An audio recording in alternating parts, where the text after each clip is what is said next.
Hello there, Steve here in Sydney of the Gnosis website, truebluehealer.com. That's where in just 20 minutes at Beginner's Tour, you can get some takeaway physical evidence that you've already changed, that your divine spark is activated. And in the first week, you'll get some vivid messaging dreams. Followed up, typically months away, you will get an internal mentoring voice. Between those two events, there's all sorts of wonderful adventures for you to enjoy, and you can only do this once in your lifetime, and you're supposed to do it while you're here in the physical. Okay, so much better than any of those great religions. It's not a religious experience at all. It's purely natural and can be done by anybody. Okay, so I'll leave it at that. I really want to talk today about what seems to be a lot of things that go unmentioned, unspoken about, and that is what seems to be a far greater preponderance of mental underfunctioning in people than we'd ever really want to admit. I recently watched several times the documentary by Dr. Watson about engineering, genetic engineering, and he said, the discoverer of DNA, he said, today, 1 in 4 people is affected by mental illness, and he was motivated by that knowledge, you see. And by that he means all the things that you probably take for granted and you have to put up with, depression and anxiety that makes people ramble on and on and on and repeat themselves, that sort of stuff, and be unable to listen to a conversation, that sort of thing. They're all mental illnesses. You might call them dysfunctions, dyslexias, you might call them. But I'll give you an example of one that I'm constantly up against, and I was just looking at it the other day. Amongst us are a lot of people who have functioning autism. That means you classify them as Asperger's, and what this means is they probably drive a car, they earn money, they do a job, they pay internet fees, and they can operate computers. But you notice they're curiously lacking in knowledge, and some of it is so bleeding obvious what they're lacking that it makes you angry, and you tend to write them off as stupid or moronic or something. What they actually are is they are blind to social cues. It's something like colour blindness. You can't explain colour to a blind man. You're never going to succeed. And if the blind man agrees with you, he knows what colour is, then he's really just going along with you, right? Okay? So, being blind to some social cues because your brain isn't ready to apprehend them yet seems to bedevil millions of people, in particular SJW people, Marxists, etc. They all seem susceptible to Marxism. And I'm just going to talk about one brand of these people that I constantly meet under my videos. There's a constant scream from the social justice movement, and it's been taken up as almost a national practice, certainly a government practice in many Western countries, that you can't judge a large group of people, say a nation state or a religious group, with the actions of a few, right? And they bend over backwards to insist that that is true, and you're not allowed to say certain things, and you can be jailed for hate speech for daring to lump people together in groups, okay? I'm going to absolutely contradict that and say, oh yes, you bloody well can. You can generalise about people, and I want to explain now why this has been happening, this chorus of people who insist that generalisations should not be made.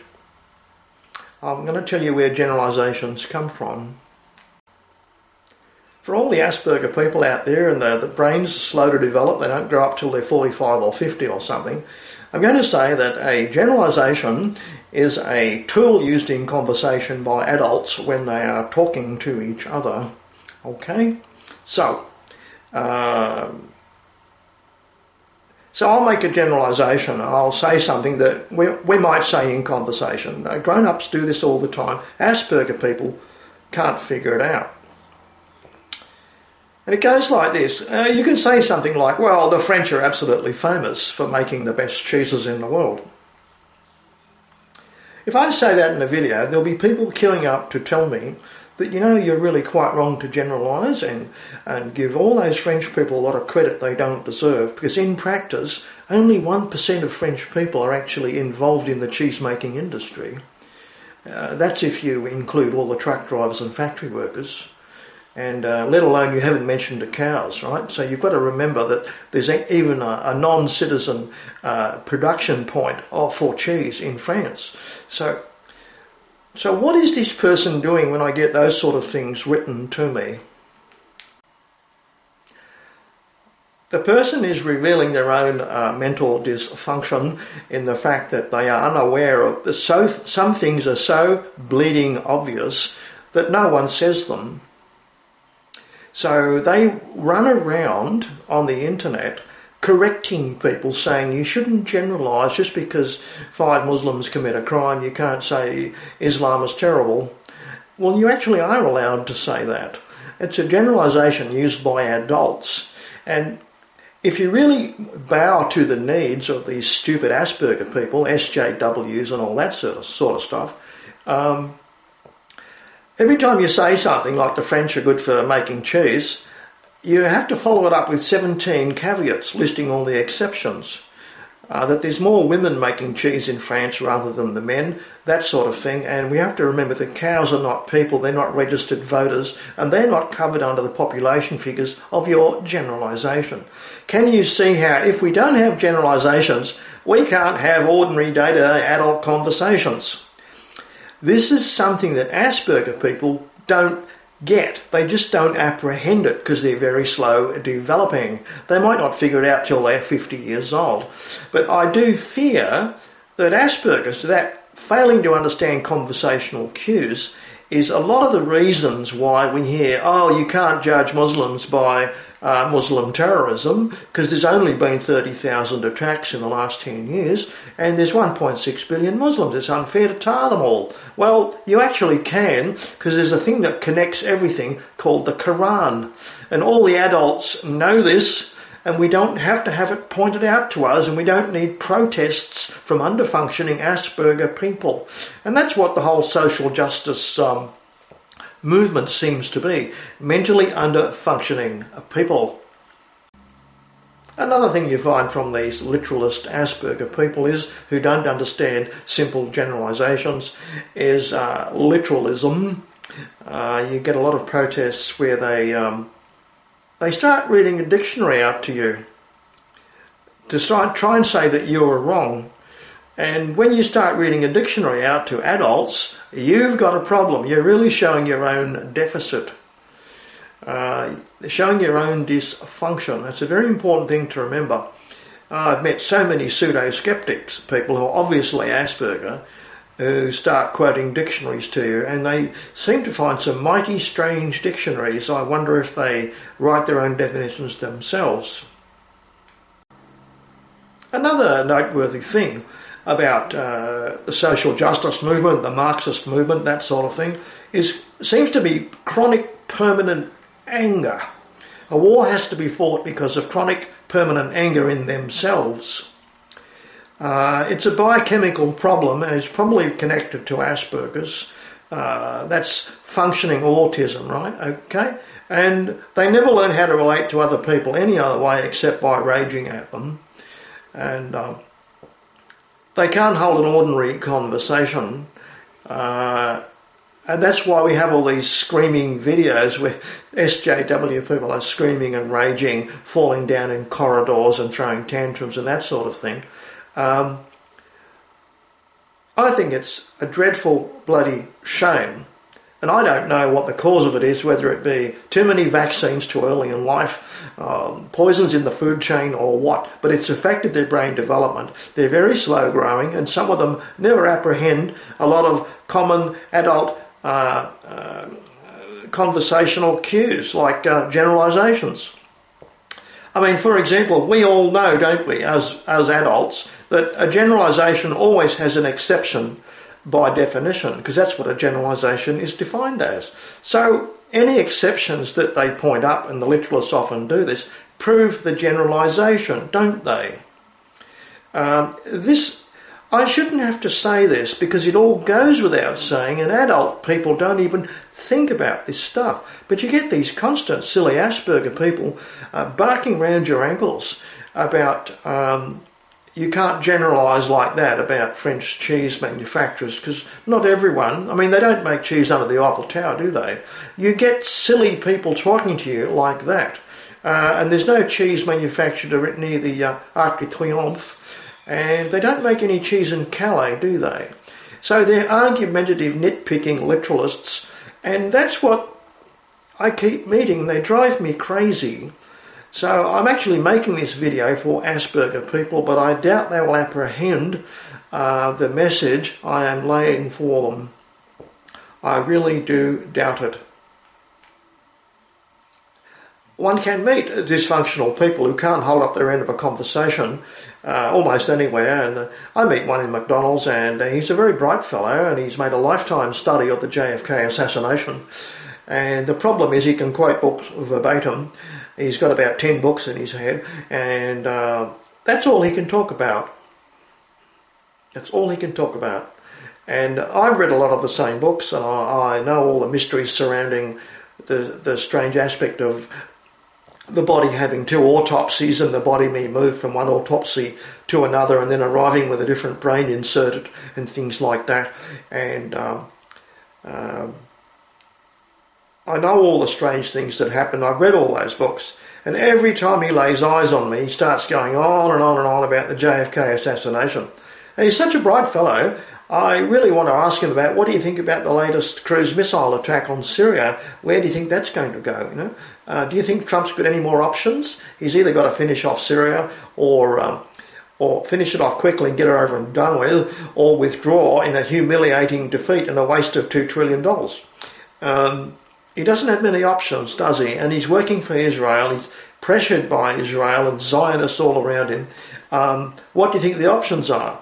Well, the answer is, on the third autopsy, what they did at the naval station was exchange the brain for some other brain that was absolutely perfect. And I read this in a book called Blah, Blah, Blah, right? So he's not holding up his end of a conversation. He's displaying an anxiety problem and a fixation on a particular subject. So he's suffering some kind of depression, I would suspect. But that's a mild mental illness. And you see a lot of these people everywhere. And obsessiveness and never knowing when to stop is an Asperger problem. We notice this in a lot of people. And we notice this in SJWs, don't they? I mean, recently, Computing Forever pointed out that they never know when to stop campaigning and militating, because he said there was a strange feminist demonstration desperately battling and campaigning very aggressively and noisily for all the benefits they've already got. So you've got to ask the question, why do you need to demonstrate to get benefits and concessions that you've already got? So the need is to militate and campaign and rage and threaten, no matter what the cause. So the problems in their own body chemistry, likely Asperger's, I would say, and being angry might be the only way they can relate to other people. They don't listen. They can't hold up their end of a conversation when Tommy Robinson says to them, have you read the Quran? Here you are, you're in a noisy street demonstration with a megaphone, blasting on about everyone being racist and all that stuff, and screaming racist, racist, racist. And Tommy Robinson says, have you read the Quran? Couldn't find one person in the demonstration who's read the Quran. Not one person in the demonstration could hold up his end of a conversation for rebel media. So we keep seeing this over and over again. So we seem to have a lot more mental illness today than we really believe. Meanwhile, Big Pharma's telling you that vaccinations don't cause any kind of autism, and it's only due to increased vigilance that the figures have gone from 1 in 2,500 to 1 in 50. Yeah, sure, right. It certainly is food for thought, isn't it? I'll just give you a little rule of thumb here, which might be handy for your children or your grandchildren, especially in light of the fact that they spend most of their day with their faces glued to small screens and that sort of thing. And it's been noticed that young people today turning up for employment can't even speak to the employer, for goodness sake. So it's important to develop conversation skills, because that can get you a job over somebody else who's less competent at a conversation.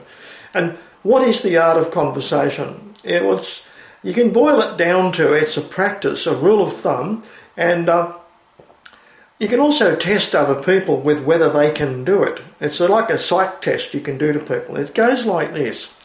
To everything you hear, you must have either an opinion or a question.